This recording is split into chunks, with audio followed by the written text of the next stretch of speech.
Hey guys, welcome back to my channel. What if Naruto x Neo x Amber x Winter Schnee? Movie 2. This world really had a bone to pick with him, didn't it? It was the only explanation that made a lick of sense to Naruto anymore. No matter what he tried, regardless of what he said or did, he seemed fated to stumble from one disaster to another without end. He hadn't even been in Remnant for a month yet and already, he felt like he was losing his mind. For all his effort at being a peaceful man, reality wanted to roll right over him. As such, the very instant, Naruto tumbled out of Raven's portal, so too did he lash out at the first thing he saw. Be a good boy and stay put for a bit. Her voice chased after him through the nebulous tether. I'll join you shortly. Rawr. He swung around, just in time to see the gateway gutter out behind him, leaving him trapped in, well, wherever the hell this was. A tent? This looked like a tent. He barely saw it, didn't care a whiff for the opulent fabrics or shiny trinkets sprawled around the room. Blue eyes narrowed to hooded slits and a golden limb thundered down, blindly smashing the first thing within reach. A wooden table splintered beneath his fist, shattered like so much kindling. Unfortunately, so did the lamp placed upon it. Fire flickered out and he stomped it down just as angrily. Calm down. Ironically, it was Kurama who proved the voice of reason. We'll get her back. You don't know that. His very voice shook the earth. She could be anywhere by now. It's my fault. If I hadn't. Stop throwing a tantrum and think for a moment. A jarring headache snapped his head to the side before he could storm out of the tent and do something reckless. We were caught off guard. I didn't think she'd go after Amber, and neither did you. Are you going to let it happen again? Of course not. There you have it, then. In his mind's eye, Naruto saw his partner roll over and exhaled a thin cloud of steam. When that woman reappears, and something tells me she will soon, we'll deal with her. But it was my fault. If I hadn't goofed around, even now he cursed himself for his own mistakes. Knowing there was no one else to blame but himself. He'd been the one to open the window, made the mistake of letting Raven in. Everything had snowballed from there and it was all his fault. His and his alone. She probably had Amber at her mercy even now. What else could he do? Blitzed her. He might have reached Amber in time, or he might have seen her die. His mark allowed him to heal many things, but there was no bringing someone back from a beheading. His ego wasn't so large as to believe he could do that. And he wasn't willing to risk her life for foolish pride. You're not infallible. The next retort cooled his heels. That's what makes you human. Aren't you angry? Naruto asked. Of course I'm angry. A low growl pushed itself through the fox's jaws. I'm just better at hiding than you. And, well. The sudden hesitation put a dent in Naruto's anger, enough to give him pause. What's this now? I'd rather not see your maiden come to harm. That's all. Wait. My maiden. Naruto blinked. Once. Twice. 3 times. Realization broke like the dawn and a loud guffaw burst from his lips. Aha! He cried, jabbing a finger at him. You're sweet on her. That has nothing to do with it. She's simply more tolerable than the Schnee. Laughing helped. Because his partner's discomfort gave him something to focus on beside the rage. Naruto blew out a trembling breath through clenched teeth and willed himself to uncurl his fists. Deep, primal anger seethed just below the surface of his skin. A seething vat of fury that he only narrowly managed to slam a lid on. He knew, of course. They both knew there was nothing they could have done. Raven had them by the balls, for now. They'd just have turned the tables. Soon. And they would. They'd overcome worse odds than this before. Thanks. He sighed, wiping a mirthful tear from his eye. I think I needed that. Still gonna kick that bird's ass though. Damn straight we will. For a sliver of a second, he caught a flash of teeth in his mind's eye. Just you wait. She'll never see it coming. It really was one thing after another, wasn't it? First came that bloody debacle with Amber assassins, then Kirao provoked him into a fight, followed soon thereafter by Winter's tantrum. Now along came a new danger, and he didn't even know her name. He knew next to nothing about her at all, save that she was Kirao's sister. She certainly acted like a Bronwyn, crashing into his life and throwing everything into disarray without so much as a care in the world. Was it so wrong to want a moment's rest? Apparently so. Damn it. No anger. Just calm down, with his emotions mastered once more. Naruto exhaled in a put-upon sigh and took a step back to survey his surroundings. He really was in a tent of some sort. Excluding the heavy fabrics and blankets, there was nearly no light in here at all now that he'd smashed the lamp. Even now he could see that faintest ray of sunlight peeking through the flap, hinting at the world beyond. Kurama fell curiously silent in his head, leaving him with no other recourse but to venture forth. Well, he muttered, nothing ventured, nothing gained. Gritting his teeth, he stalked out of the tent, peeled the flap back, and emerged into daylight. Blue eyes squinted at the camp that lay beyond, if one could call it such. By his reckoning it was little more than a ramshackle dwelling all things considered, an open enclosure surrounded by a wooden palisade consisting in a single gate. The people here looked rough, and their homes rougher still, though the shoddily built huts and leaning tents suggested a lifestyle favoring quantity over quality. Speaking of tents, he just stepped out of the biggest of the bunch. Ah, hell.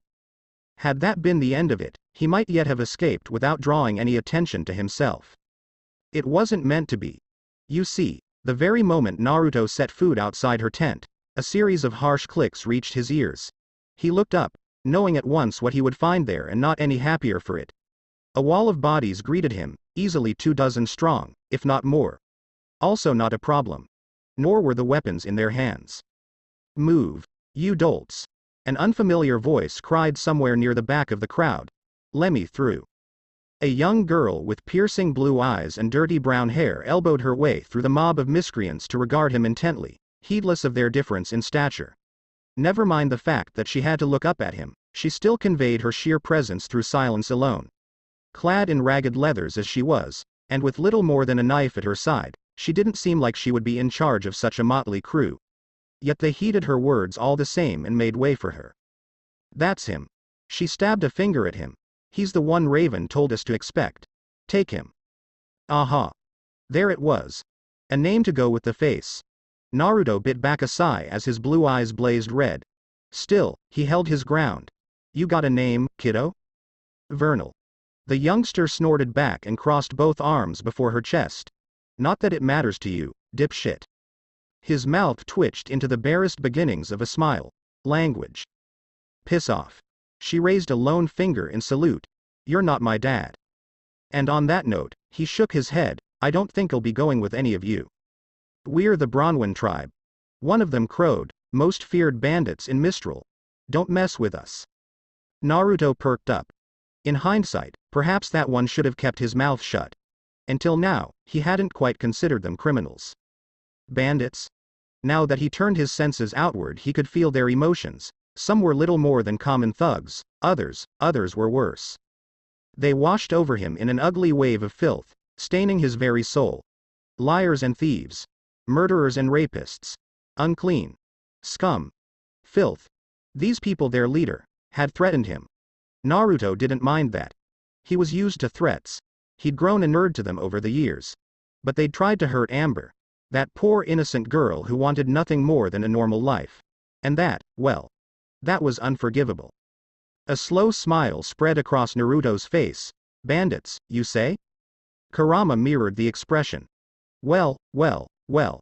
That simplifies thing, doesn't it? Let's see them report to their master if they're out cold. Put him a cell. Vernal ordered, utterly unaware of the dialogue taking place. He can cool his heels there until Raven gets back. It was the final nail in the tribe's coffin. Naruto didn't snap. Snapping implied losing oneself to a mindless frothing rage, going berserk with anger. His was colder. A quiet, glacial fury, a supernatural calm that settled over him even as the blood in his veins turned to so much ice. There was no need for sage mode here, much less Kurama's aid. His fists would be more than enough for what he had planned.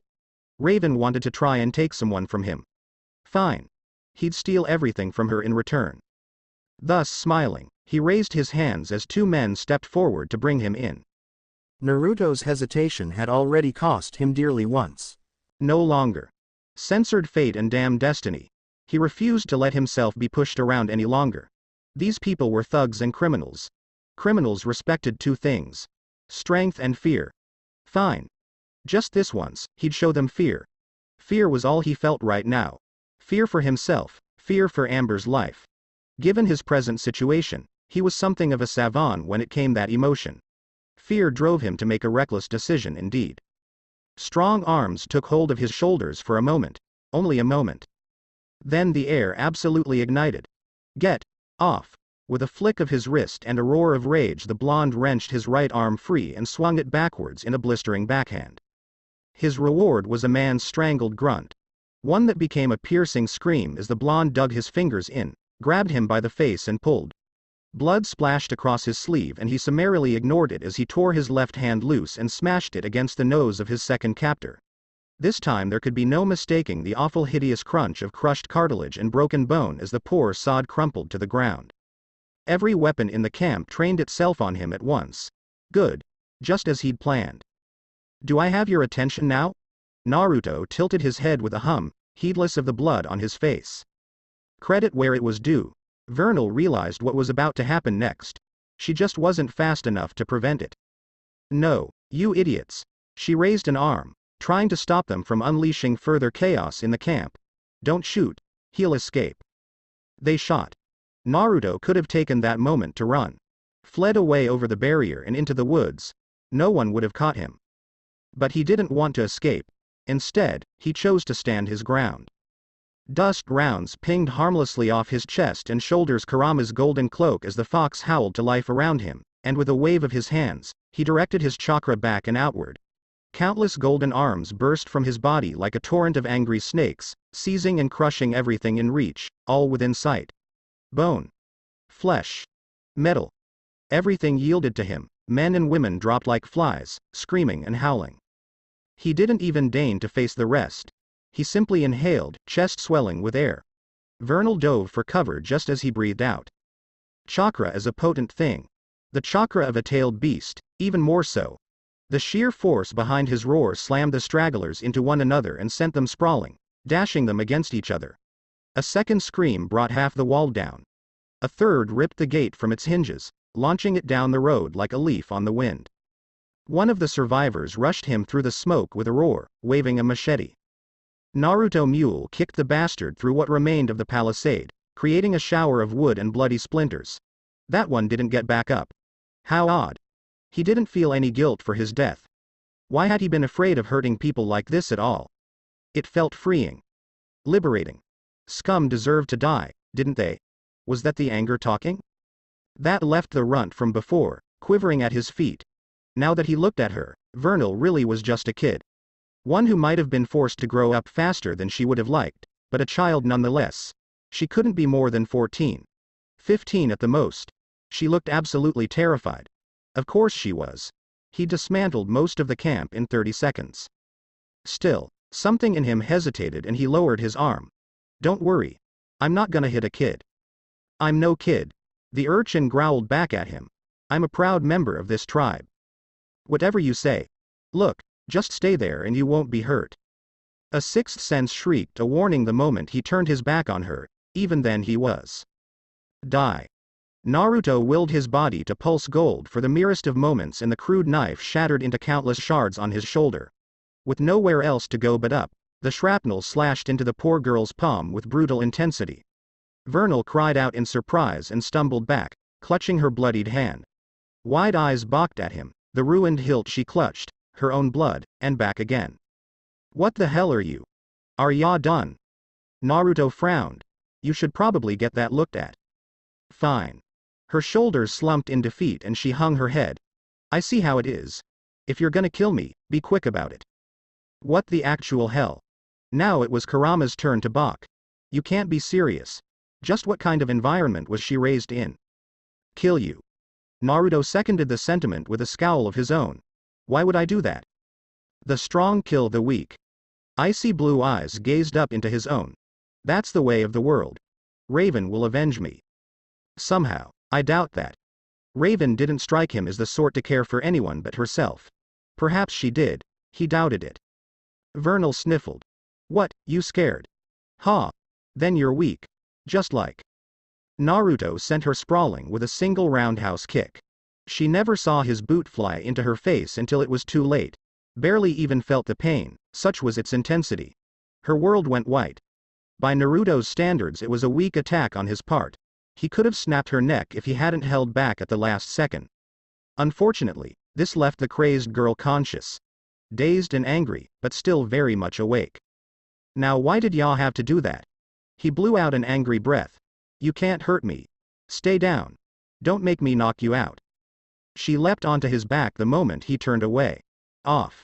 He ripped her free and tried to depart, only for her to grab his ankle. I'm not done, don't ignore her. Kurama cautioned. That's a good way to get another knife in your spine. Then what do you suggest I do? He hissed back. Scare her. Put the kid to bed. Fine. You know what? You're right. Steeling himself, Naruto looked over her and cut a grin, teeth flashing in the gloom. Ya ain't a kid. You're a member of Raven's tribe. 2 steps carried him toward the startled girl, leaving him looming over her, casting her small body in his shadow. Credit where it was due, Vernal didn't buckle. Which makes you a pig. Until he modulated his voice to sound very much like the beast he housed. Then those knees began to tremble. Pigs should be slaughtered. He leaned closer still, forehead pressing against hers, red eyes boring into blue. Where should we start, little piggy? Your lungs, perhaps. Pancreas. So many places to stab, so little time. In the end it was too much for Vernal Bear. A single spike of killing intent finished the job and solidified his lie. With a wordless gurgle she toppled backward, foaming at the mouth. Naruto nimbly caught her and lowered her to the floor. Only then did he wince and scratch the back of his head. Well, you were right. That did it. He didn't relish the idea of killing anyone. But he accepted the necessity of it. He wasn't above breaking a few bones. Or perhaps, every bone in their bodies. Yeah. That sounded about right. Cracking his knuckles, he turned his attention to the remaining bandits. 0.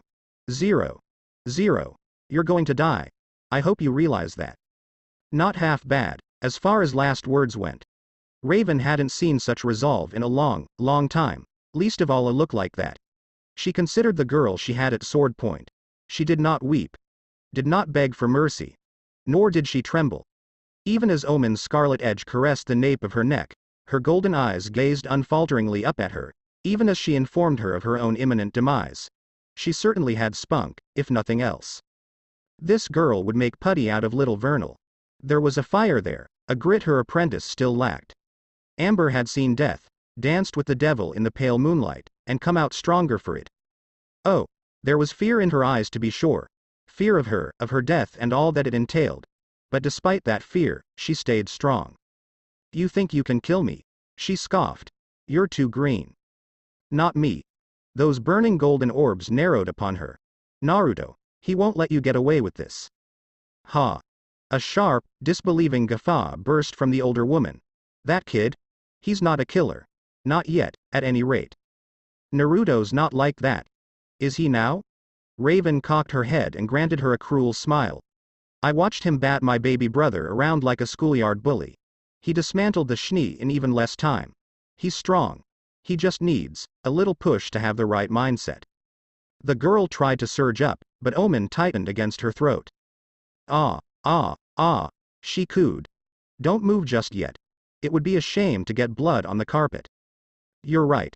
Amber agreed wholeheartedly, suddenly, surprising her. Naruto wouldn't kill a good person. But you. Her smile stuck with her, small and secretive, and it planted a seed of doubt in Raven's heart. Look at what you've done. You took me hostage, kicked him through a portal leading to God's knows where, and left my fate hanging over him like a guillotine. Who knows? Slim shoulders rose in a stiff shrug as her captor began to glower at her. He probably thinks you're torturing me even now. With each word her voice rose, ire growing, heat building. How you think he's going to take that? She paused, letting the words sink in and take root. I've seen him fight too, you know. The words dipped suddenly, become a furious whisper. You didn't see that one. I don't know what edge you think you have, but it won't be enough. You have no chance. Pride roared back to life in Raven's heart and she furiously stamped it down, to no avail. Maybe I should kill you then and be done with it. You could. Amber shrugged. I wouldn't be able to stop you, but it would be a bad death. Raven sneered. That's what I thought, for you. Cheeky little shit. She thought herself safe, thought she was untouchable. She was right, in a sense. Her life had value. You're the spring maiden, aren't you? Raven stiffened and nearly cut her throat right then and there. It was this very rigidity that betrayed her. How? I'm more attuned to my powers than most, Amber retorted glibly. How could she be so calm with a sword at her throat? Until now I suspected, but I wasn't sure. Atlas still has their maiden. Nobody gives a damn about Vacuo. The only one that's been missing is Spring. She held up another finger, completing her calculation. And you wouldn't be so confident about facing Naruto unless you had that kind of power. Meaning you either have a relic unlikely, or powers similar to mine. Seems I was right. Kill her. A nasty little voice hissed in Raven's ear. She knows too much. You've ended one maiden before, why not another? What's stopping you? Because she was a coward. Amber clearly wasn't. Huh. This was a strange feeling. She actually felt pride for someone else. Unfortunately, it was overshadowed by all this unyielding rage toward her captive. Omen's blood-red blade trembled for a moment, itching for action. Raven reluctantly drew it down a hair. I'm not going to fight him, she answered finally. Though I dare say I'd still win. I just want to speak with him. You were merely a means to an end. Are you going to kill me or not, then? Amber demanded. Temptation reared its ugly head once more. Perhaps I should. You annoy me. Was it possible to hold the power of multiple maidens? She already commanded the full might of Spring. What would she be like if she added the power of Fall to her own? She was tempted, no, but in the end, she thought better of it. She'd already run the risk of pissing that thing off, and slaying his significant other would only enrage him further. Taking her captive would be even worse. She was certain that the boy would fly into a furious rage if she even attempted such a thing. Moreover, it would paint a big red target on her back. Salem would hunt her. Ozpin would hunt her. She'd have no peace. Ozpin, she didn't fear, but Salem. Salem couldn't be killed. Salem would just keep coming, driving at her again and again until she broke. And make no mistake, she would break. You couldn't beat something like that. But with the girl alive, here in Beacon, Salem's attention would be focused on her for the foreseeable future. On Vale. Amber. Better the maiden she knew than the one she didn't. That served her purposes just fine. Amber had only ever been a temporary hostage at best, used once to get her message across, and then released. All at once, the door swung open and such thoughts were swept away on the wind. Hey, kiddo. Kirao's head poked inside. Ozpin sent me to pick you up. His words trailed off as he saw them, rather, her blade against Amber's throat. Well, shit. Raven said less than eloquently, and the little bitch grinned at her. Raven saw the smallest of smiles flit across Amber's visage for the merest of moments. Then the Fall Maiden turned a pleading expression and haunted eyes toward the younger Bronwyn. Raven knew what was about to happen and tried to clamp her free hand over the girl's mouth, but that only earned her brother's immediate ire.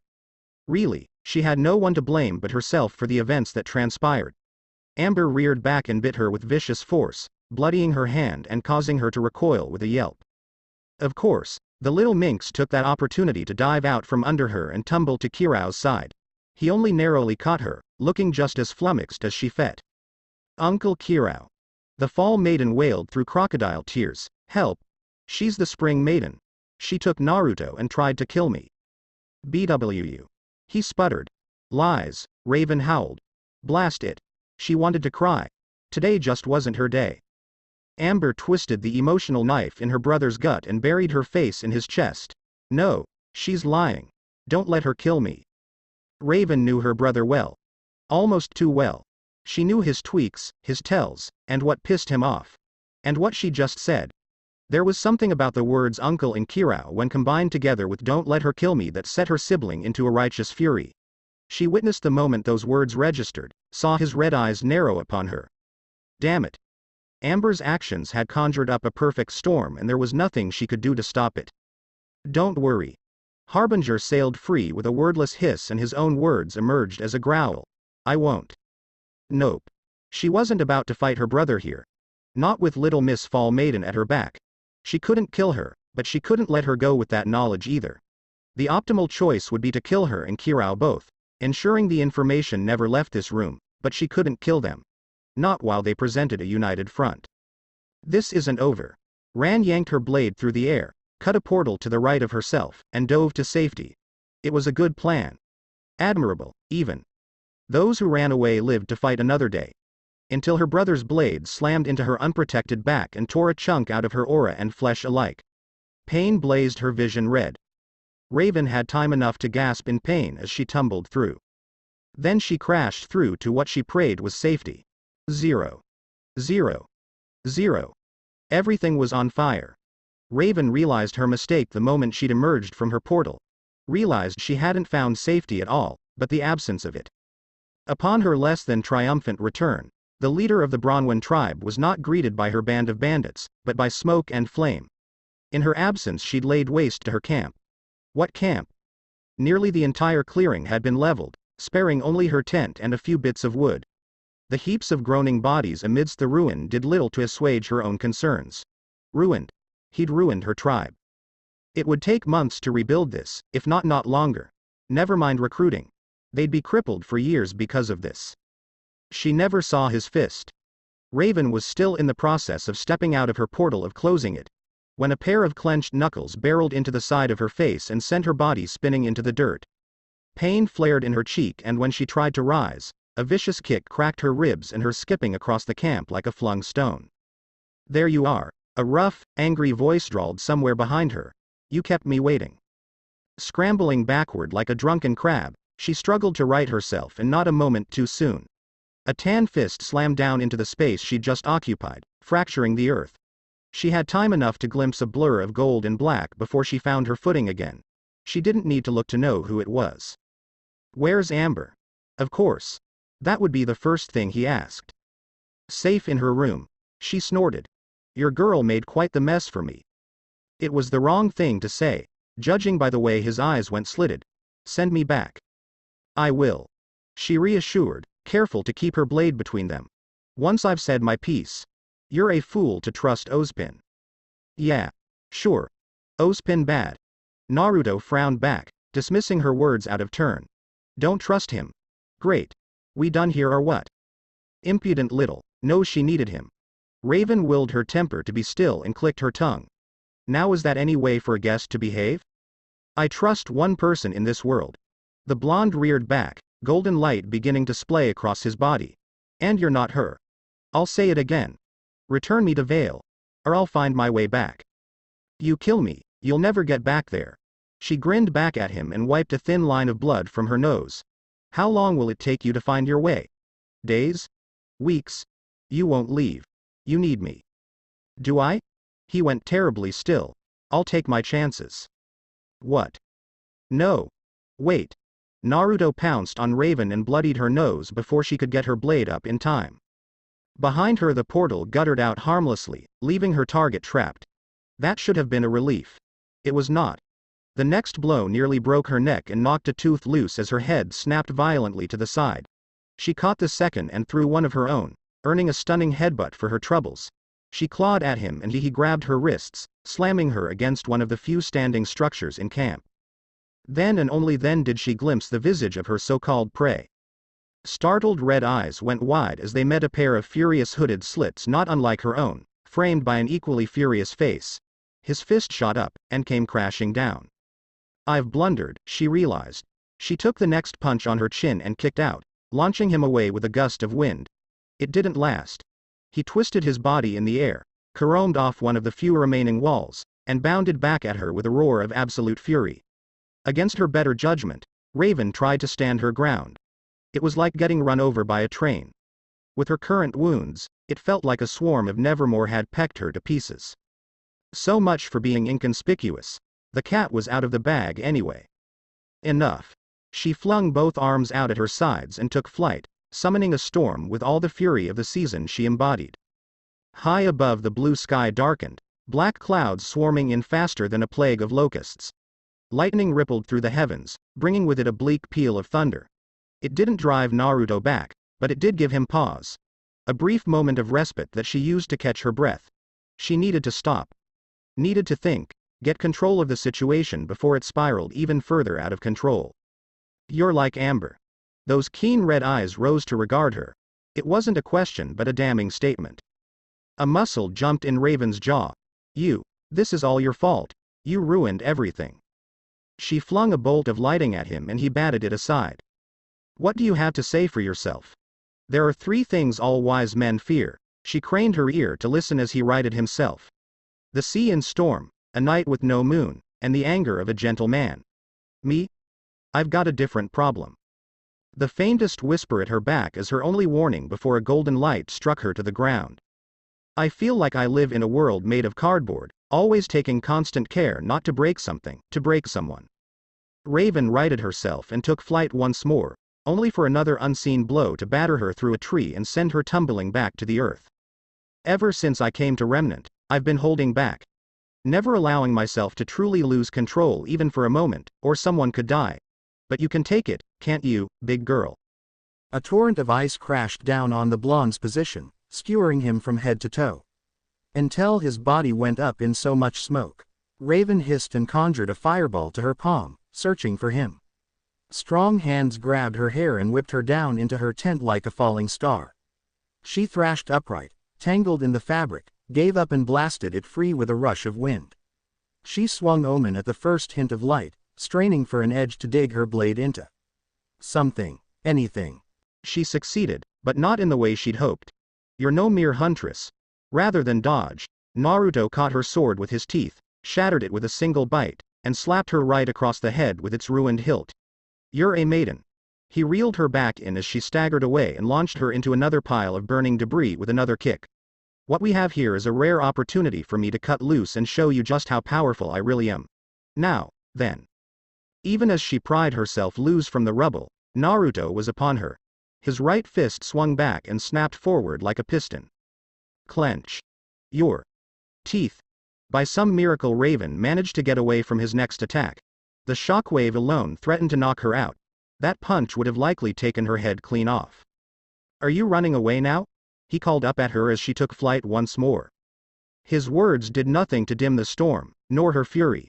Her ruse was ruined. Her tribe in shambles. People would talk. Worse, she would have no way of keeping her secret now, much less leading the tribe after this. Salem would hunt her without relent. Bah. Didn't matter. She didn't care. What was once meant to be a simple dialogue had devolved into a bitter fight, one she intended to win.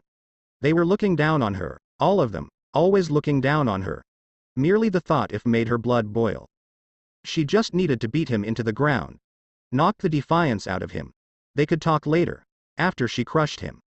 Here in this moment, Raven Bronwyn felt only the thrill of her powers coursing through her veins and a burning need to blast someone to cinders. As Naruto was the only standing target for miles in any given direction, he was mated by default. He was the cause of her frustrations. Him. She just wanted to talk, but no, he and his allies had made everything so bloody complicated. No more. Enough of this. It ends now. You are beneath me. The words tore out of her in a shriek, rising on keening winds as the clouds curled around her. I am the Spring Maiden, you dull creature. And I will not be bullied by the likes of Gak. Firm fingers closed around her right ankle as the blonde leapt up to meet her. Red eyes bulged in their sockets to meet savage scarlet. Oh. Raven choked the syllable out. Then her face became intimate with the ground in a way no self-respecting huntress desired. Left. Right. Up. Down. Center. Naruto whipped her body back and forth into the earth with reckless abandon as though she were a doll of straw, caring not a whit for her cries of pain nor the treacherous creaking of her bones. Back and forth. Forth and back, until finally, Raven's battered aura could take no more. It gave way with a tortured squeal of sparks as her collarbone cracked and something gave way in her spine. There you go. And just like that, the blonde dropped her to the earth. Puny maiden. Raven tried to offer a retort, but managed only a tiny squeak of pain. Then she tumbled into the sweet release of slumber. Oh, happy day. What a lovely day to be alive, indeed. What fortune. What joy. What stupendous luck they'd been graced with. Well. Fortunate for Tyrion Kalos. Not so the bandits. Unlucky bunch, that lot. The faunus in question rubbed his hands together and stifled a giggle against the heel of one palm as he observed the smoldering camp before him. Well. This couldn't really be called a camp anymore, now. It looked like a herd of angry Goliath had rampaged through the enclosure, rounded back, then stamped on the ashes for good measure. Tyrion knew better, for he'd been told the truth. This was the work of one man.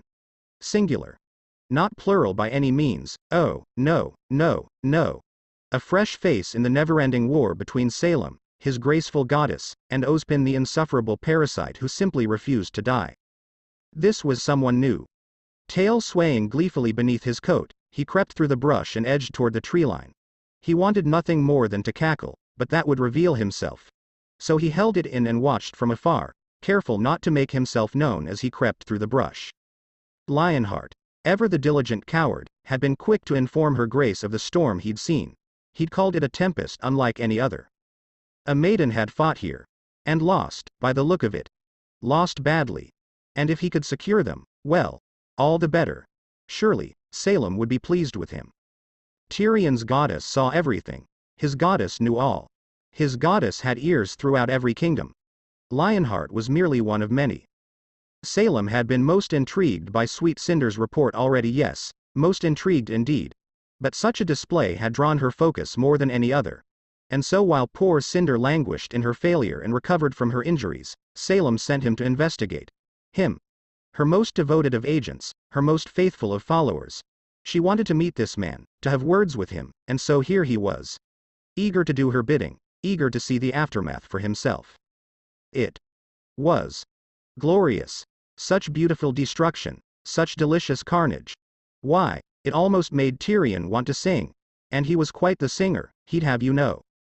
Framed in the fading light of the setting sun, the famed Bronwyn tribe was little more than a shadow of its former self.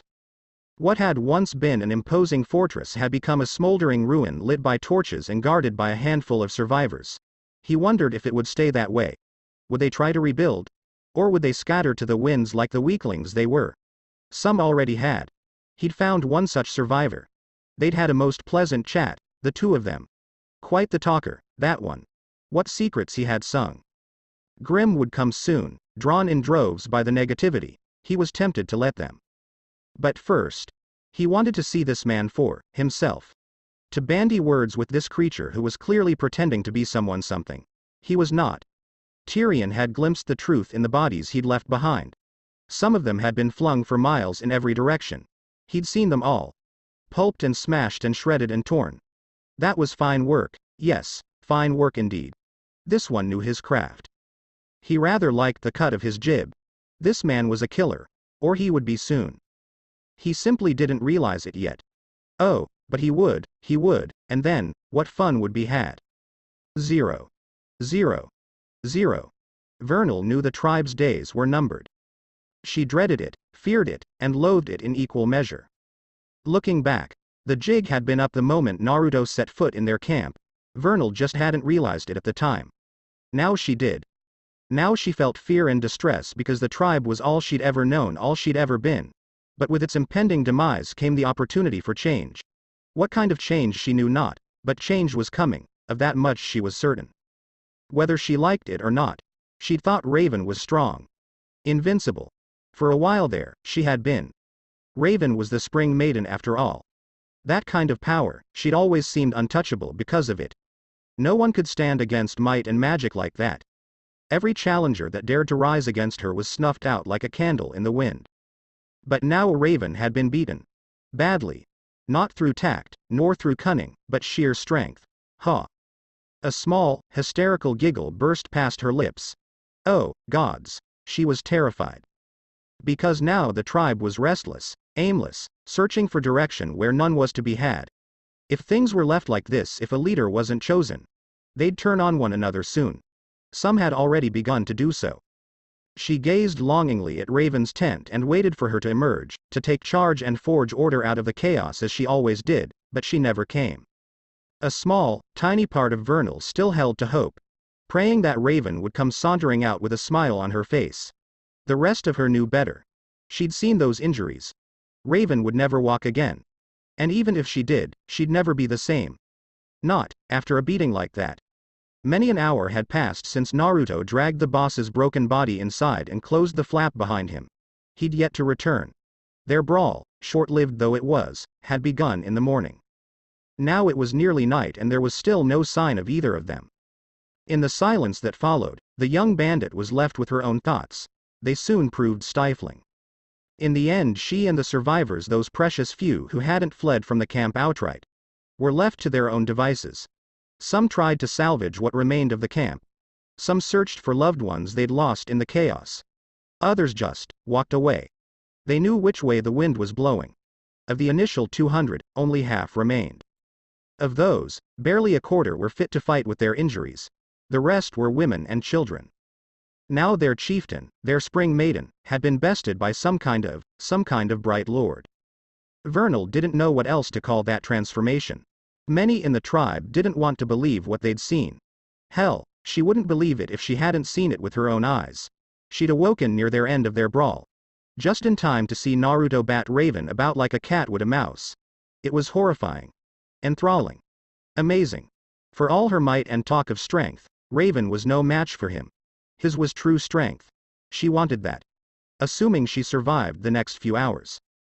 She'd lived her life as Raven's shadow. As her second. Now, Vernal found not only her position in danger, but her very life as well. Raven had made few friends during her time with the tribe. And why would she? The tribe bowed to strength and strength alone, no more, no less. Raven ruled with an iron fist and many loathed her for it. She'd made enemies. Now that she'd been bested, Vernal knew she would be next. She wasn't like Raven. She wasn't strong.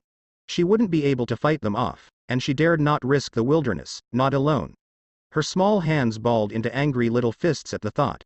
She could only think of one way to escape this disaster with her life. Oddly enough, it wasn't an unpleasant thought for little Vernal. Yeah, she could do this. After all, she was nothing if not a survivor. Raven had called her that time and again, hadn't she? While it was true the tribe was done for, that didn't mean she had to die with it. Vernal swore she would survive. 0. 0. 0. Raven immediately regretted opening her eyes. At first, it came as something of a shock that she managed to open them at all. Even then her vision was dim and faded, forcing her to squint uselessly in the darkness. Where was she? How had she gotten here? A brief sliver of panic tickled her censored before she remembered what had happened. Then she glimpsed the familiar tattered ceiling of her tent and realized what had transpired. Faint fire from a nearby pair of worn candles cast writhing shadows across the worn fabric and her face. She scowled at them, groaned, tried to roll over, and instantly regretted it when her ribs shrieked at her. So, she'd lost. All her training, all her might, all the power of the spring maiden, all of it had been for naught. Taking a moment to gather her bearings, Raven took stock of herself and her surroundings. Clothes? Check. Bruises? More than she could count. Check. Pain? Oh wow, why did that bastard hit so damn hard? Check. Someone had taken her to bed not like that, and wrapped her battered body in heavy blankets. HRMPH. Cocooned, more like. She felt like death warmed over and her everything hurt in the worst of ways. Not to mention her back. For a fleeting moment she feared she might be paralyzed, but no. A quick flex of her toes and fingers confirmed she still possessed full range of motion. Well, that was a relief if nothing else. She knew it could have been worse. Much worse. She could have cracked her head and gotten amnesia. Just the thought of it made her shiver. How long had she been out? Turning her head against the pillow, she blinked blearily. There was someone there, sitting beside her bunk, but her sleep-gummed eyes and dazed brain couldn't quite comprehend them. She beheld blue eyes and a messy mop of blonde hair. For a single, bleary moment, Raven Bronwyn glimpsed a familiar face and her heart skipped a beat. Ty, she croaked out his name. What are you doing here? A knife tickled the underside of her chin and Raven snapped awake. Nope. Not Ty. Definitely not Ty. Her body locked up like a rusty spring, coiled tight yet unable to move for her injuries. She could feel the edge pressing against her flesh. That was warning enough not to be rash. Her aura must be at an all-time low for her to be able to feel the cool metal. When she raised her gaze, she found Naruto Uzumaki glaring pale blue daggers at her. Those bright blue eyes were cold, colder than Raven remembered, more akin to a frozen ocean rather than an endless sky. And she was on thin ice. One wrong step would send her plummeting through to a cold grave in oblivion. She should be terrified. Raven knew that, and a part of her was, but her anger burned hot and heady, overriding common sense. Come to gloat, have you? She spat at him. Here to lord your victory over me? He gazed back at her and said not a word. Well? Say something. He didn't speak. Somehow, his silence riled Raven than anything he might have said. He looked dead. Almost lifeless. That defiant spark was gone from his eyes. In its place lay the void. Raven stared into that deep blue abyss, and the abyss stared right back. Swallowed her whole. She'd seen that look before in some of her men, the ones so deadened by the act of violence that they no longer thought of it as such. She saw it in his eyes now. It was the look of a man with nothing left to lose. I thought about killing you in your sleep, you know. Her captor said suddenly, the words strangely soft in the silence of their tent. Kurama suggested it. A blink. He's still saying it. Right now. That wasn't something I wanted to do, but I still thought about it. Just thought you should know. He tilted his head, idly considering her as one might an ant beneath their boot. You're a threat and you clearly have no qualms when it comes to kidnapping people. Sparing my enemies doesn't seem to be working out for me too well thus far. What do you think? The knife flashed into the air in an arc of blue light as it danced between his fingers. Oh, who am I kidding? Nobody cares what you think. Who in blazes was Kurama? There was no one else here in the tent. Moreover, why can't you take this seriously? The laughter, when it came, surprised her. It wasn't a mad cackle or some whiny, weeping thing. Raven knew he was much too strong for that. All that emerged was a soft, bitter chuckle. It made him sound like an old man. A weary soul with entirely too much on his mind and no way to lighten his burden. The noise seemed to echo on endlessly in the cramped confines of the tent. In truth, it lasted all of a moment. Naruto raised his gaze and she flinched at the arctic resolve there. Because that's what you want, he declared, and I'm not going to give it to you. Naruto's knife flickered under Raven's chin and she dare not finish that sentence anytime soon. Now those cold blue eyes bored into her, searching for something. Whatever it was, they didn't find it. He shook his head and blew out at an angry breath. I killed some of your men, too. Her captor continued, speaking slowly to her. Haltingly, almost as if he weren't truly sure of what to say or how he should say it. I didn't mean to. They resisted. I fought back. They died. I don't feel guilty about. Should I? Ah. Now Raven began to understand that distant look in his eyes. I've killed monsters, demons and puppets, even immortals, but people. A shaky sigh rattled his shoulders. This is a first for me. They weren't good people, mind. I'd like to think the world is better off without them. Those dull blue eyes glanced down, found the knife in his hand, and rose to meet hers. Maybe I should add one more to the tally. Just to be safe. For a moment, Raven thought he would kill her as well. It would be an escape from all this, certainly. She wasn't sure she wanted it. Do it, then. She grabbed the knife at her throat and pulled it closer. I won't beg, if that's what you're after. His arms tensed and despite her best efforts, the spring maiden flinched. She didn't want to die. Not here, not now, not ever. With no aura to protect her, and her power all but exhausted, she couldn't fight him. It was all she could do to meet his eyes and keep herself from trembling. Did she have regrets? Plenty of them. Would she voice them? Never. In the end, Naruto leaned away. Just an inch.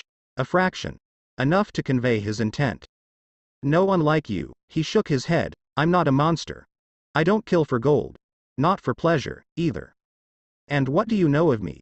She tried lifting her chin but he just leaned in again, keeping her from escaping. You know nothing. Oh, I know more than enough. The blonde bared his teeth at her in a snarl. Murderer. Amber told me all about the maiden powers and how they pass on to other people. He clicked his teeth together with a harsh pop. She also told me about a certain missing maiden that vanished some years back. Surprise, surprise. Here you are. You slew an innocent girl to gain those abilities, didn't you? Go ahead. Deny it. She was too weak for this world. His eyes flashed. So you killed her. Just like that? Raven scowled at the ceiling and refused to answer him. He didn't understand and she had no desire to explain herself. That girl had been weak. She'd run away, first from her responsibility, then again from her power. It sickened her. She'd refused to train. Given half a chance she would have run straight to Salem. She'd made her choice. The power of the Spring Maiden couldn't fall into the hands of that witch, and it certainly couldn't go back to Ozpin. There was only one thing to be done, and she was the only one with the stones to do it. That's what I thought. Naruto's voice lashed at her like a whip. You don't regret it, do you? I can see it in your eyes.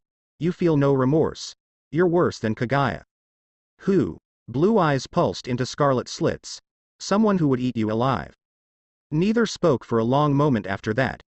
Raven out of fear, and Naruto in his simmering anger. Her fingers twitched for a sword that was no longer there, longing to bat the knife away. But she couldn't. Omen had been shattered during their brawl, hilt and all. She would need a new weapon going forward. One that wouldn't fail her so spectacularly. Assuming she survived the next 5 seconds. Alright. Here's what you're going to do.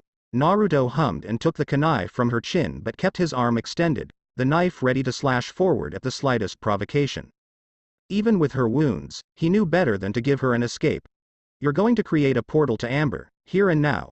I'm going to walk through that portal. And you will never ever threaten me or mine again. Because if you do, I will end you. There was a weight to his words now, one that hadn't been there before, strangling the air itself. I don't want to cross that line, but I will if you push me. Understand? Blink once if you understand. Twice for no. Raven blinked once, steeled herself, and opened her big mouth. I can't do it right now. You'll have to wait. Naruto stiffened. Wait. She cried out when the knife flashed back at her chin. Wait, wait, wait.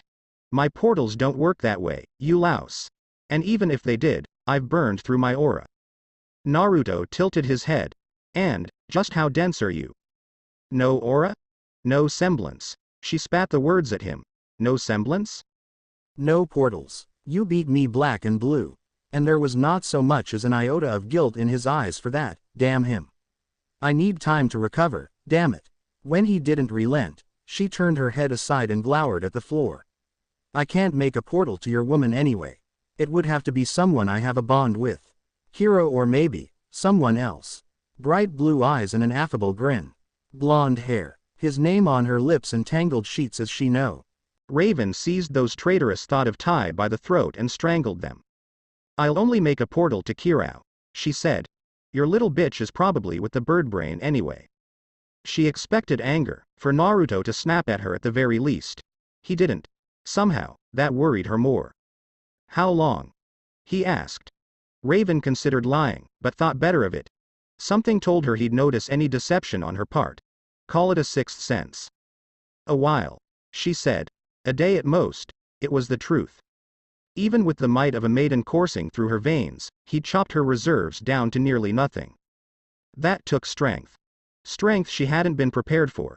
For all her power, he'd snuffed her out like a candle. If she'd known he was that strong, she never would have gone near him. She'd been stupid. Arrogant. If this boy decided to cross the line, if he took it into his head to kill her, she wouldn't be able to stop him. Not when she was this weak. Coward that she was, the thought terrified her. Naruto frowned. Fine. One day. No more. It was evening already, so Raven half suspected the fool would leave her be and try to sleep. He glowered at her instead. She tried to rise, but her body betrayed her and buckled back to the bed. Don't try to sit up. He warned as she collapsed against the mattress. You're badly hurt. Didn't know this mark of mine could heal injuries like that. He gazed at his inked palm for a long moment. Apparently it can. Still, your body's going to be a bit of a mess for a while. A pause followed as he considered whether or not to keep going. He went with it. I didn't heal you all the way. Didn't trust you not to try something. Raven sneered at him. Now who's the monster? Still you. Blue eyes narrowed on her. You'll recover. Speaking of which, I want you to reign in your tribe. That, or disband them. Just like that, a leaden weight settled in Raven's gut. Rein them in, he said. Shit. She hadn't even stopped to think of the tribe until this very moment. Everyone had seen that brawl. Worse, they'd seen her lose to the young man before her. All at once that weight turned to a lump of ice in her stomach, chilling her to the bone. In the tribe, the strongest ruled. Those who could not hold their position forfeited it. Likewise, a chieftain who lost a fight in such a manner could not rule. They'd never follow her now. Not after that display. Some would have left already, bringing word of what they'd seen with them. No amount of butchery or browbeating on her part would change their minds now. She'd be cast out. Without them she would be alone, with no one to blame but herself. Her fault. All her fault. I can't. An angry breath hitched in her throat. They won't listen to me. Because you lost. Realization dawned in his eyes. To me. Figured that out yourself, did you? Raven cast a baleful glare at him, baring her teeth when he didn't back down in the least. Strength is all that matters in the tribe. Which means those meatheads are going to harass me after this.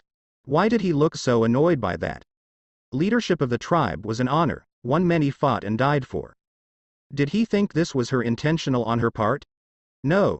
She refused to take the blame for this disaster. Never. This was all the brat's fault. Not hers. He'd ruined everything. Ruined her, ruined the tribe, ruined all her plans to stay out of this God's forsaken shadow war.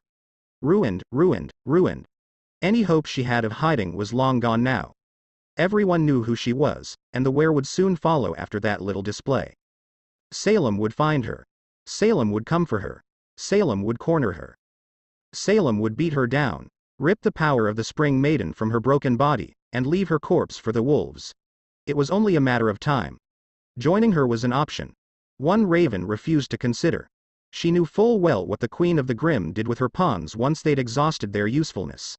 Everything was expendable to that woman. They needed her to open a door. Nothing more. She would be cast aside the moment she fulfilled that purpose. That left Ozpin. Ozpin, the liar. Ozpin the deceiver. Ozpin, who knew she was the Spring Maiden, thanks to Amber.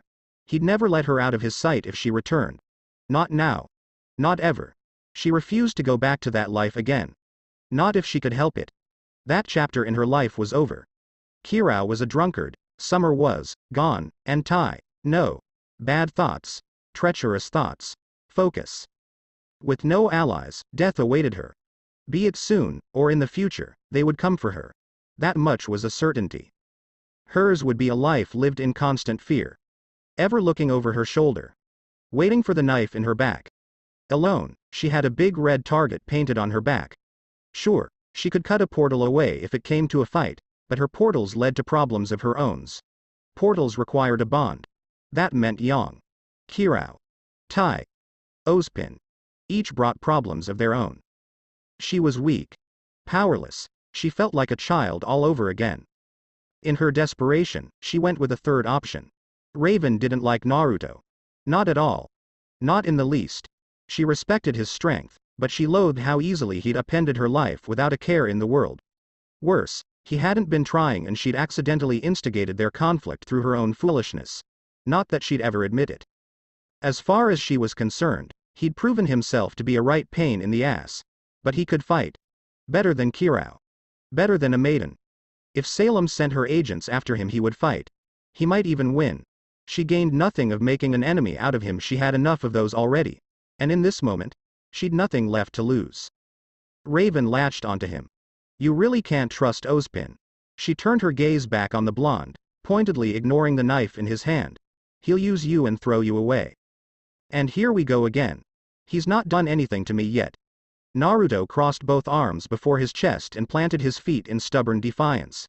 Between the two of you, I think I'll take my chances with him. Are you sure about that? She granted him a saccharine smile.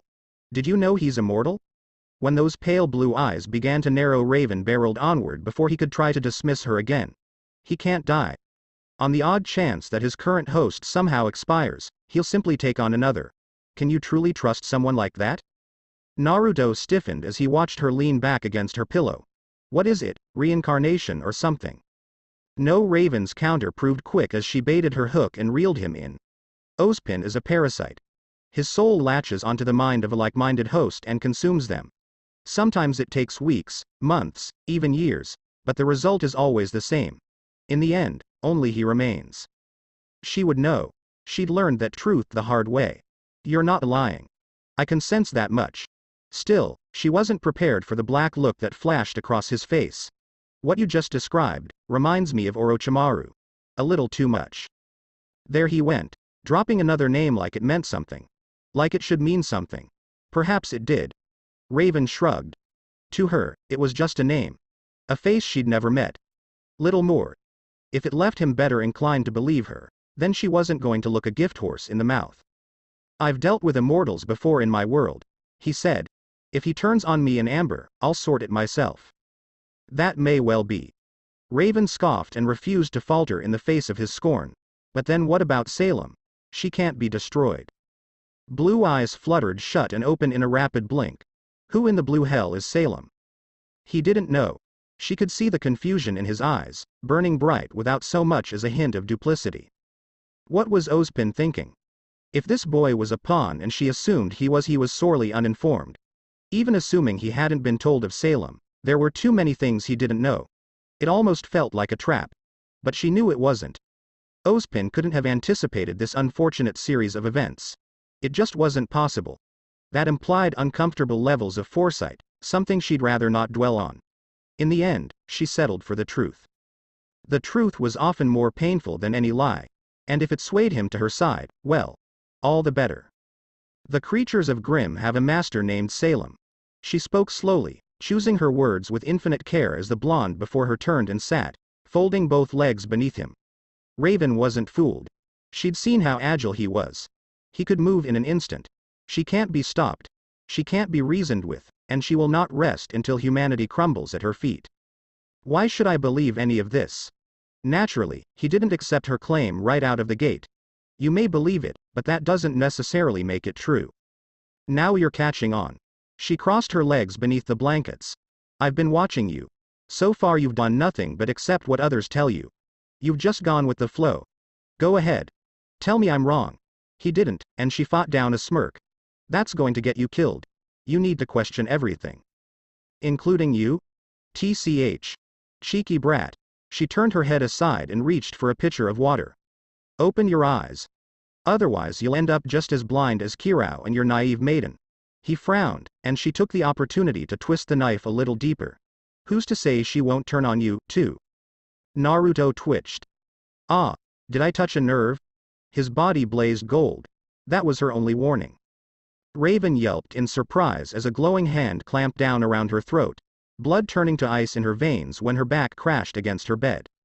A knee slammed into her torso when she tried to rise, pinning her and driving the breath from her lungs in a moment. She doubled over the limb and retched in surprise, gasping for air that refused to come. She hadn't seen Naruto move. Her eyes were on him the entire time, and she hadn't seen him move. Terror bloomed beneath her censored anew and her heart hammered like the drums of a great hunt out for blood. No, her blood. 3 words hissed between them. Take it back. Slitted scarlet pupils bearing the emblem of a cross blazed into her ruby-red orbs. It was the first time she'd seen his transformation up close outside of battle. It only further served to heighten her fear. His body didn't so much glow as it did burn with black and yellow light. It hurt just to look at. But those hands, they were worse. Much worse. You don't get to insult Amber. Naruto hissed out the words in an angry breath. As far as I'm concerned, she's worth 20 of you. She's suffered enough. Leave her out of this. Raven gurgled wordlessly and nodded. Still, he didn't release her throat. She slapped his wrists, to no avail. And you. You're wretched. He snapped in her face. Just listen to yourself. You're full of poison and hate, cowardice and envy. Stop trying to turn me against my friends. Oh, gods. Was he going to kill her? He was, wasn't he? She saw his eyes. Saw the anger, the rage, but also the fear. Fear for his partner's life. That fear drove him to do terrible things. I know more than you realize. Raven croaked out as he continued to squeeze her neck. Not just about you, and not just what I've been told, but things I've seen with my own eyes. Her vision began to blacken at the edges as his fingers dug in. I know the Grimm have a leader. I know people who can come back from the dead. She yelled at him. I know that magic is real. And I can prove it. It was all she could do to force the words out now, such was the pain. Without me, you'll be wandering in the wilds for weeks, months. Naruto released her and she toppled back, gasping harshly. Still, he didn't withdraw. We're never going to get along, are we? His words struck her like a slap in the face. I didn't think it was actually possible for me to hate someone this much. Congratulations. Now, talk. I could explain it to you. She rasped, massaging her sore throat with an bruised hand. But what's to stop you from attacking me again? It was a slip. Came the reply as he settled down beside her. Won't happen again. Stay here, with me, and I'll answer all of your questions and more. You're strong. I can respect that. She offered him her hand, fingers splayed. With your power and mine we could make putty of just about anyone who challenged us. You could even bring that girl of yours here, if you like. Amber would do well in the tribe. Think of it. When he didn't take it she raised her arms instead as though to paint a picture for him. With the three of us working together, Ozpin wouldn't dare move against us. His eyes flashed dangerously at the offer, but as promised, he didn't rise to the bait. Well? What say you? Naruto set his jaw. Not interested. Liar. Raven knew how to read people. She knew she'd caught his attention. Those raised in the tribe knew when to push and when to wait. Now was the time to push. Why limit yourself? She challenged him. With that semblance of yours, you're a lion among sheep. Act like one. His bitter chuckle surprised her. You really have no idea where I'm from, do you? I don't. Raven confessed readily. Does it matter? You could go back to Ozpin's impossible little war. She dared a smile when he looked away. You think you're strong. Maybe you are. And maybe he was. But Raven Bronwyn refused to deal in maybes. Strength means nothing to someone like Salem. Face her, and you'll meet the same fate as all those who came before you. That's not how I live. Now it was her turn to scowl at him. Like I said, I've dealt with immortals in my world. If you can't kill something, trap it, seal it, or talk them down. Naive boy. As if the Queen of the Grim wanted a booty call. Remnant would be a far safer place if that were the case. Salem is a bloody monster. Raven empathized the last word with all the force she could. Ozpin may be forced to take a new host every time his expires, but she's a beast apart from him. When he didn't retort, the bandit queen dared to stab a finger at him. I just told you that your so-called strength means nothing to her. Bash her skull in her all you like. Another jab at the air between them followed, drawing a frown from her tormentor. She can't be destroyed. Even if you manage it, she'll just come back to life in the next instant. She's invincible. No one can stop her. Not you, not me, and certainly not Ozpin. A flash of pity burned through Naruto's gaze as he released his transformation. It must be hard, not trusting anyone. And what would you know of trust? Her mind hissed. You believe others far too easily. Trust isn't so easily earned. Outwardly, she tossed her hair and scowled. No, you've just abandoned everyone. He squinted at her suddenly and a fresh flash of recognition dawned in his eyes. Say, earlier, you called me Tai. Who was that? Raven willed her thoughts into an iron vice and refused to dwell on happier times. No, that chapter of her life was over, the book was closed, its pages burned. Perhaps some small part of her regretted her decisions, but what of it? Going back now would only open old wounds. Yang was strong. Tai didn't need her. Not anymore. Perhaps Summer would have wanted that, but Summer wasn't here anymore. Any attempt to return on her part would have Ozpin on her doorstep within the hour.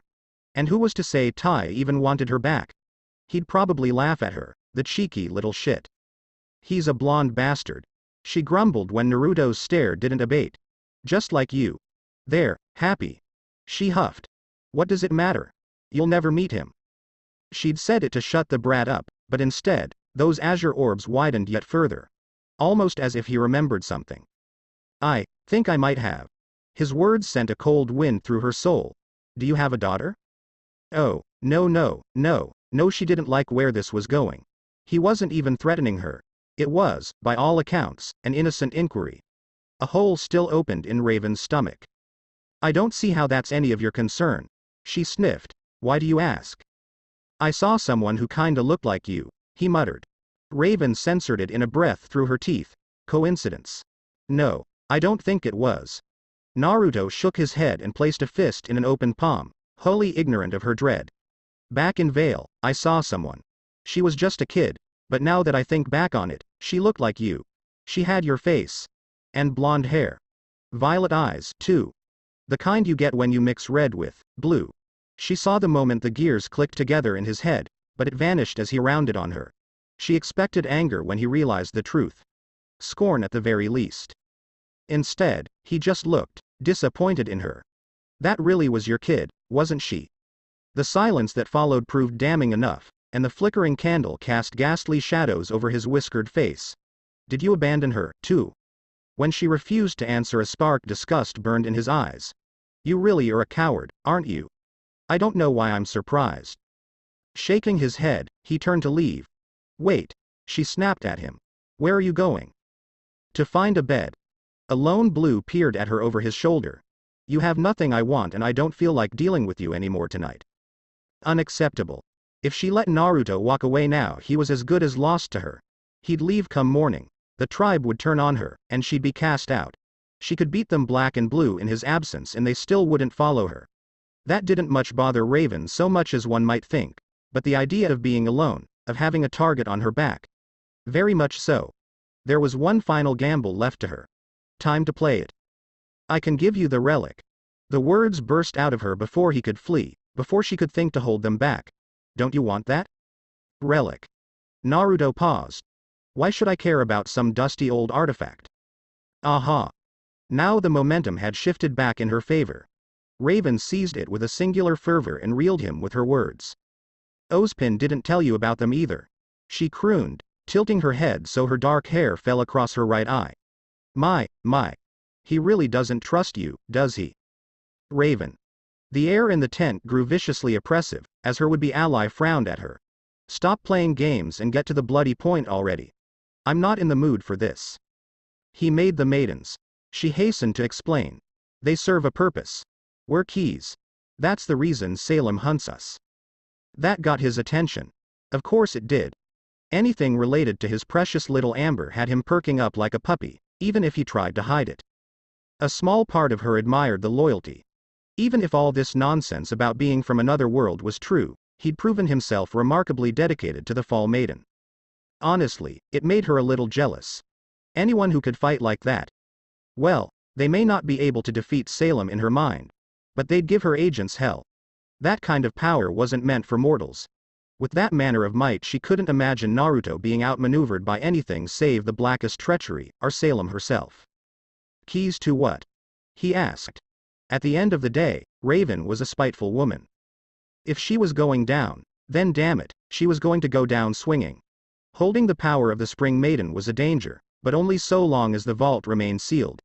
If she were to open it, if someone were to take the relic within and depart, well, Salem would have bigger problems, wouldn't she? And if said someone took the relic elsewhere, Salem wouldn't bother with her or her powers. Hopefully. Maybe. It was reckless, but it was the only one choice left to her now. Vaults. So she leaned forward, and told all, a savage smile overtaking her already pale face as her guest turned away from the exit one last time. There's for each kingdom. Each contains a relic, an item of great power from a bygone age. Creation, destruction, knowledge, and choice. Mistral hides the relic of knowledge in Haven Academy. She watched him perk up and knew she had him. Only the Spring Maiden can open the door to this vault, and with it, a being capable of answering any question you might ask. Well, 2 questions now, and perhaps a bit of an embellishment on her part, but still. She'd taken one for herself, years ago, with Lionheart none the wiser. That was how she knew the truth of Salem. It was knowledge she sought, and knowledge which had broken her so long ago. What she wouldn't give to take that question back. To ask something else. Jin was a cruel creature. She'd said knowledge was power. Ignorance was bliss, then. Raven would rather be a naive fool than the wisest woman in the world. Do you want to go back to your world, brat? Here it was, the final card left in an already bad hand. To your real home. I can give you that. The relic will show you the way. Naruto hesitated, dithering just short of the exit. I'll open the vault. Raven forced herself to sit up, willed her gaze to rise, meet those cold blue eyes and not flinch. You just have to take the relic. Use it, and ask your 2 questions. Do what you wish with it afterwards, so long as you take it out of the vault. Throw it in the ocean afterward for all I care. You do that, and you'll never hear from me again. Those keen blue eyes narrowed on her. You leave Amber alone? I swear it. She hummed. His resolve wavered and Raven almost hissed in triumph. Victory. She had him. She just knew it. If he wouldn't take his place within the tribe, then she could at least offload that damn lamp onto him. It would be his problem after that. Not hers. Not that she cared. No man would refuse such an offer. Not when it was gifted to them on a silver platter. Everyone had questions. Everyone wanted answers. Humans were, by their very nature, curious creatures. Only a fool would refuse. Something hardened in his gaze. We'll talk about this later. What? Her head whipped around, eyes wide. No. You can't go. Don't leave me like this. She was exhausted and all of the tribe had seen her weakness. What if someone took it into their heads to challenge her now or worse, strike while she slept? She'd not survive the night. For all her skill and strength, she could barely move right now. Her aura was exhausted, down to the very dregs, and she didn't have a weapon. Naruto had made sure of that. There was nothing within her reach save that old water pitcher and a cup.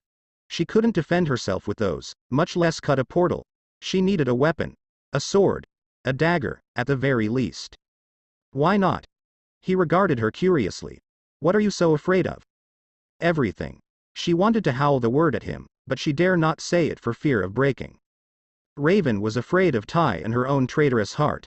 She was afraid of being alone. She was afraid of dying in a ditch, full of regrets. And she had so many regrets now. She couldn't even count them all. Here at last they came bubbling up, heedless out her attempts to stomp them back into oblivion. If you leave me alone tonight, the tribe will kill me, she hissed. You're as good as killing me yourself. Rather than reply audibly, Naruto waved his hand and crossed his fingers. A plume of smoke answered him, causing Raven to jump as a pair of shadow clones appeared out of the ether. She balked at them, eyes widening in confusion. Well, that was ominous, wasn't it? She hadn't known he could do that. Just how much had he held back during their battle? These two will keep anyone from trying anything tonight. They'll also keep an eye on you. Naruto's words jerked her back to reality. Don't try to run or they'll hunt you down. That's even worse. Is it? I don't owe you anything more. The blonde leaned back, shaking his head. And I certainly don't trust you not to run off the moment I turn my back. He snapped his fingers and the doppelgangers took up a flanking position on either side of her with nary a sound.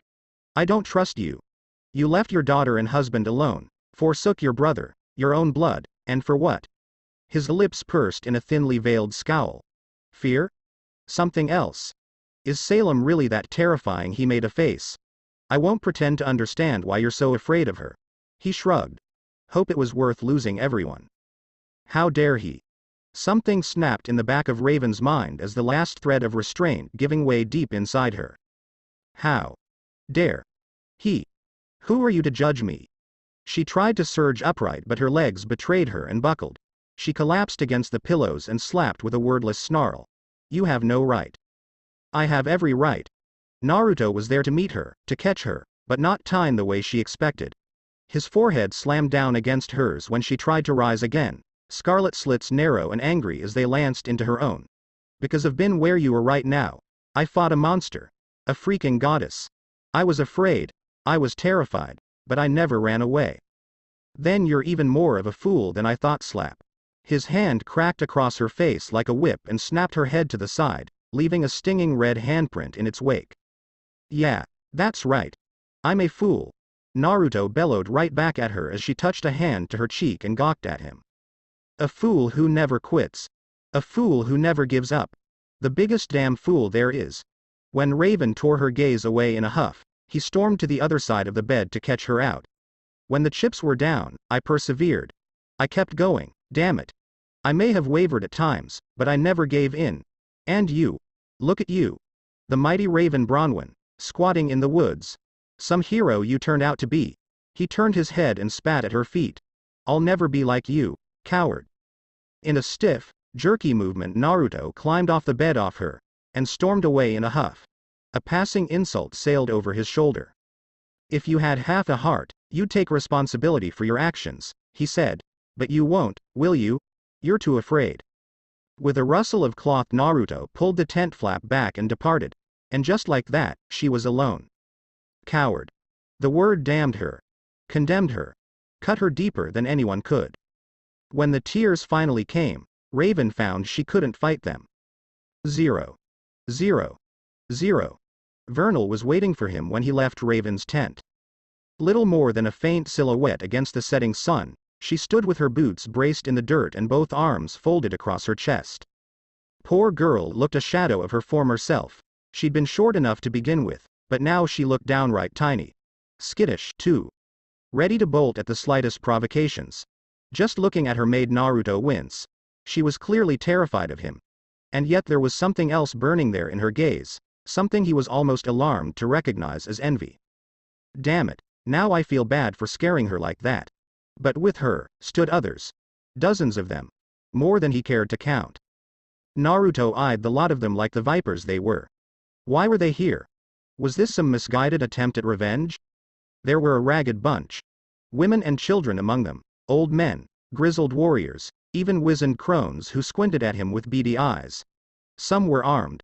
Some weren't. Those who had weapons clutched them in tight, white-knuckled hands as he stalked forward. Can we not do this right now? He raised his voice in a warning. I just want to curl up, go to bed, and pretend this day never happened. Better the devils you know than the ones you don't. Vernal's dirty blue eyes flicked him up and down as he came to a halt before the tribe. Naruto noted the dark bags beneath her eyes. She seemed weary. Gone was the arrogance and pride that he'd witnessed upon their first meeting. Small wonder there. He'd spooked it right out of her. Now this slip of a girl regarded him with wary deference. So, you did it, she said by way of greeting. You beat Raven. Naruto grunted. Slapped her, too. Vernal's jaw popped open before she managed to master herself. Then she lunged at him.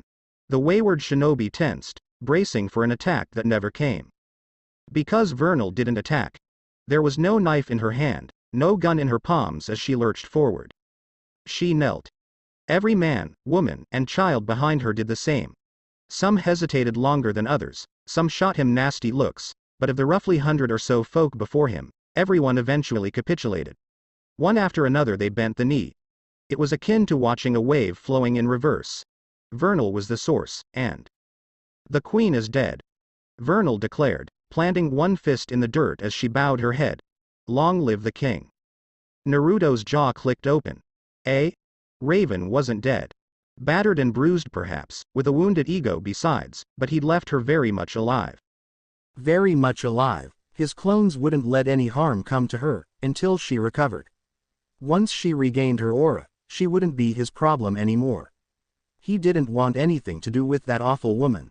What kind of parent just abandoned their child? At least Minato and Kushina had an excuse. They'd done it to protect him. Raven didn't even leave her kid that luxury. She'd just left, for some reason, that alone burned him more than anything she'd done. Unfortunately, she'd left him with a bunch of bandits kneeling at his feet, waiting for a response. The hell is this? He'd expected something but, not this. Anything but this. You beat the boss. Vernal raised her gaze to meet his. That makes you the strongest. And the strongest warrior rules the tribe. That's how it's always been. What are your orders? This might be a problem. Kurama hissed in his ear. If they think you're the leader, you can deal with them as you please, but if you just disband them here and now, what do you think will happen to the countryside? These people know only one way of life. Naruto winced. He could see it now. While Mistral had its own huntsmen and they wouldn't exactly be overrun by banditry, this wasn't something it needed.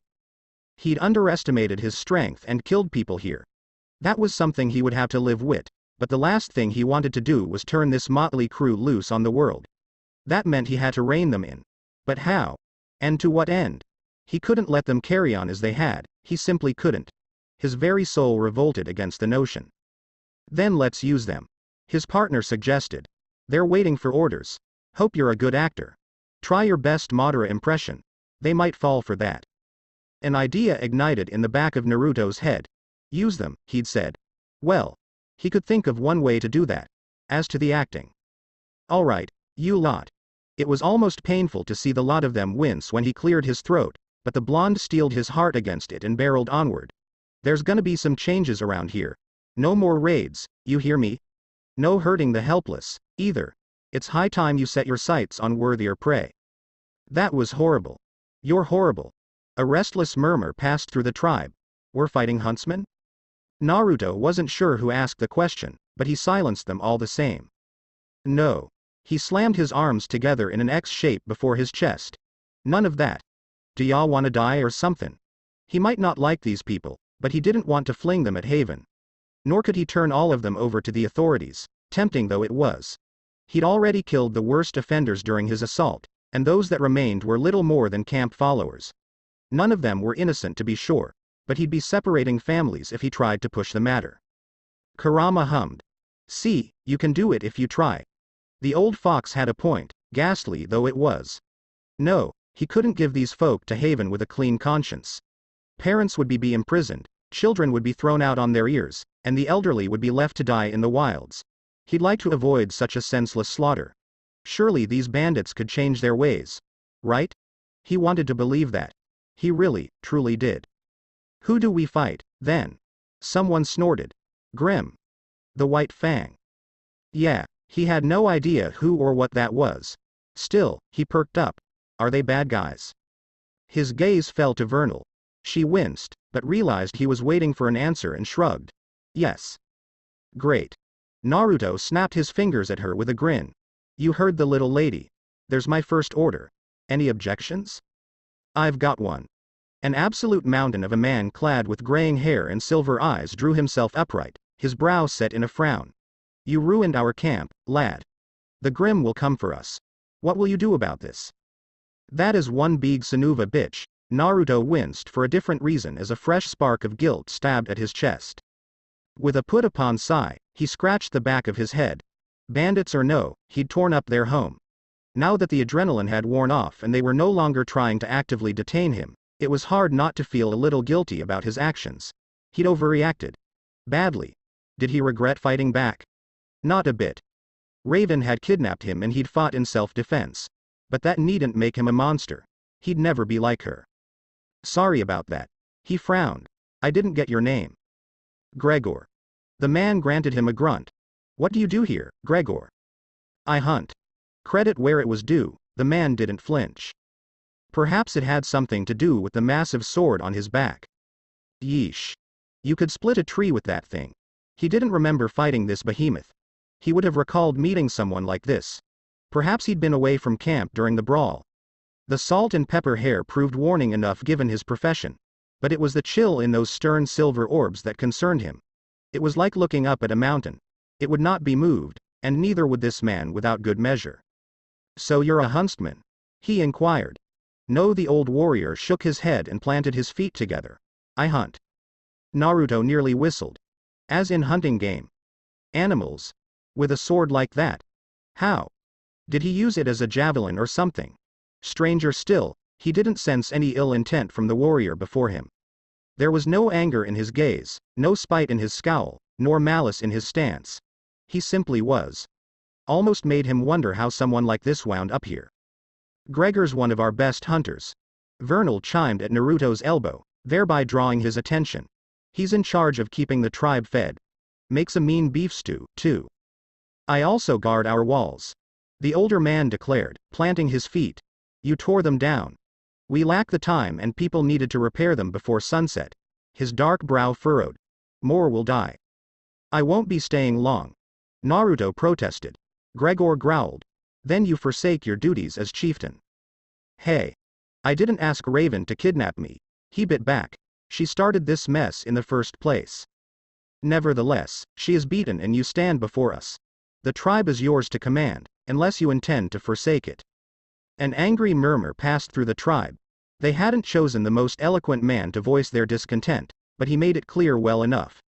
Naruto took a deep breath, exhaled, and let their anger roll off his shoulders like so much water off a duck's back. Time? He knew he couldn't do anything about that, but people. A slow, impish smile spread across his face. Fine. If they wanted to play hardball, he'd make them eat their words. And their boots besides. We could just trample the lot of them. Kurama suggested. I could do it for you, if you're feeling squeamish. No, he bridled at the thought. Self-defense is one thing, but I'm not about to murder these people in cold blood. Then you need to deal with them, now. Steeling himself, Naruto blew out a breath and slapped a hand to his forehead. He couldn't be himself here. They'd never listen to him otherwise. Worse, they might take it into their heads and break apart the moment he left. He needed a way to keep them in line in his absence. A surefire method that no one would dare challenge. Raven had all but said that the tribe valued strength above all else. They wanted strength. He'd give them strength, even if it was only a ruse. Channeling his best impression of a certain Uchiha, he raised his voice to be heard by all. I'm not forsaking anything, he snapped. You just need a few bodies to repair the walls, right?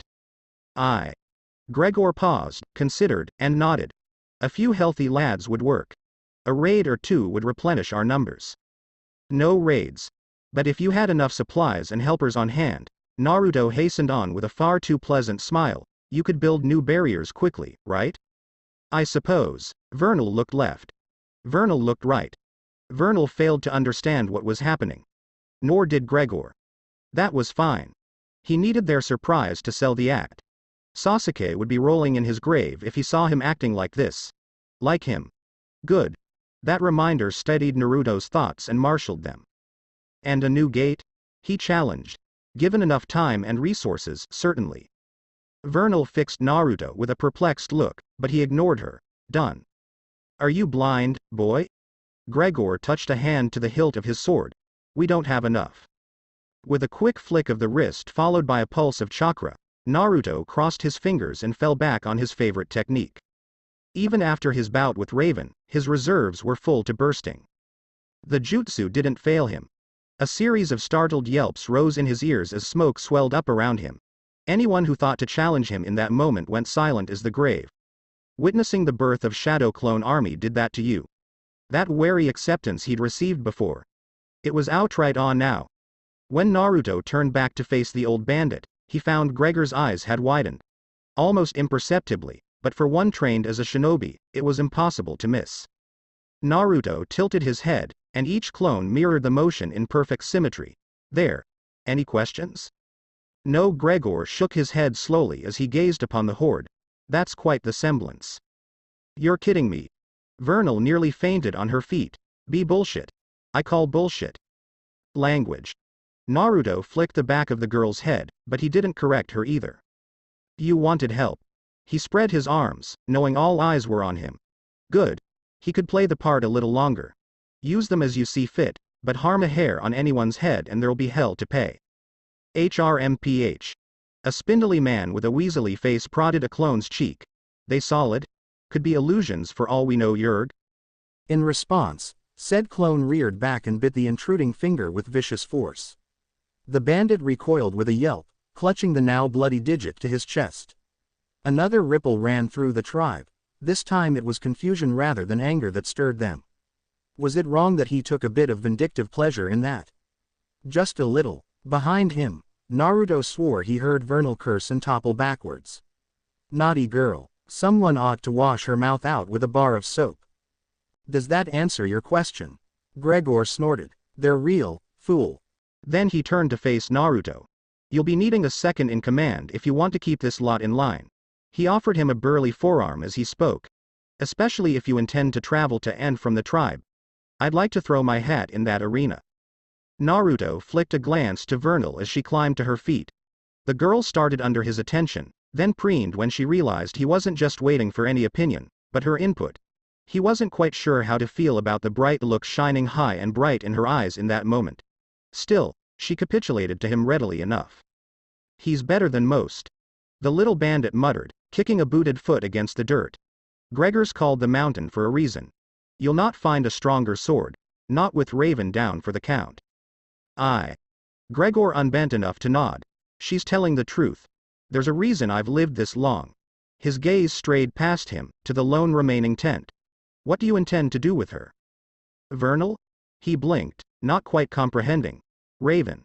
A bark of laughter burst out of him. I'll decide come morning. Seeing no other option, he reached out, clasped the giant's hand in his own and shook. Those keen silver eyes narrowed in what might have been triumph in the faint torchlight. As you say, Warchief. Naruto frowned. Warchief? You're sending us to battle against the White Fang and the Grim. Gregor rumbled. That implies a war. It'll keep our blades sharp, at the very least. Warchief. Hey. I like it. Kurama could be such a child sometimes. Fair enough.